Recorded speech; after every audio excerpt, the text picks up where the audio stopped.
Hindenburg research के नए खुलासे ने देश को हिला दिया है। अडानी ग्रुप पर वित्तीय अनियमितता के आरोप लगाकर चर्चा में आई अमेरिकी short seller firm Hindenburg Research ने market regulator security exchange board of India यानी कि सेबी की प्रमुख माधवीपुरी बुच और उनके पति धवल बुच पर गंभीर आरोप लगाए हैं। आपको बता दें कि व्हिसल ब्लोअर दस्तावेजों के आधार पर हिंडनबर्ग ने यह दावा किया है कि इन दोनों की मॉरिशस की offshore company global dynamic opportunity fund में हिस्सेदारी है, जिसमें कथित तौर पर गौतम अडानी के भाई विनोद अडानी ने अरबों डॉलर निवेश किए हैं। इस पैसे का इस्तेमाल शेयरों के दामों में तेजी लाने के लिए किया गया है, ये दावे किए जा रहे हैं। आपको ये भी बता दें कि बुच दंपति ने बयान जारी करके इन तमाम आरोपों का खंडन किया है।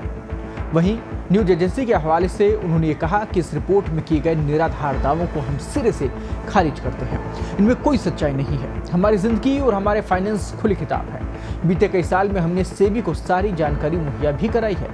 हिंडनबर्ग का आरोप है कि अडानी समूह पर किए खुलासे के सबूत होने और 40 से ज्यादा स्वतंत्र मीडिया पड़ताल में बात साबित होने के बावजूद सेबी ने कोई भी कार्रवाई नहीं की।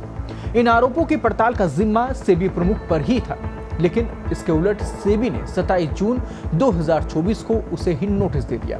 हालांकि सेबी अडानी पर उसकी 106 पेज की रिपोर्ट में गलती नहीं पकड़ सकी। हिंडनबर्ग ने जनवरी 2023 में अडानी ग्रुप की कंपनियों से जुड़ा दावा किया था। इसके बाद ग्रुप का वैल्यूएशन 7,20,000 करोड़ रुपए तक गिर गया था। मामला सुप्रीम कोर्ट में गया, जहां ग्रुप को क्लीन चिट दी गई थी। बाद में कंपनी के शेयरों ने तेजी से रिकवरी भी कर ली थी, लेकिन अब इस खुलासे के बाद में नया हंगामा मच गया है। सवाल उठ रहे हैं और सीधे तौर पर ये जो सवाल हैं वो अडानी ग्रुप पर भी उठ रहे हैं और साथ ही सेबी प्रमुख के कनेक्शन को लेकर भी बात हो रही है। और ये जो सवाल है कहीं ना कहीं केंद्र के लिए भी मुश्किल भरा हो सकता है, क्योंकि विपक्ष लगातार इस मुद्दे को लेकर हमलावर रही है और इस पूरे मसले को लेकर लगातार केंद्र सरकार को घेरती रही है। और अब जब ये रिसर्च में सामने आया है, अब जब ये खुलासा हुआ है, तो अब ये देखने वाला विषय होगा कि आगे की कार्रवाई क्या होती है।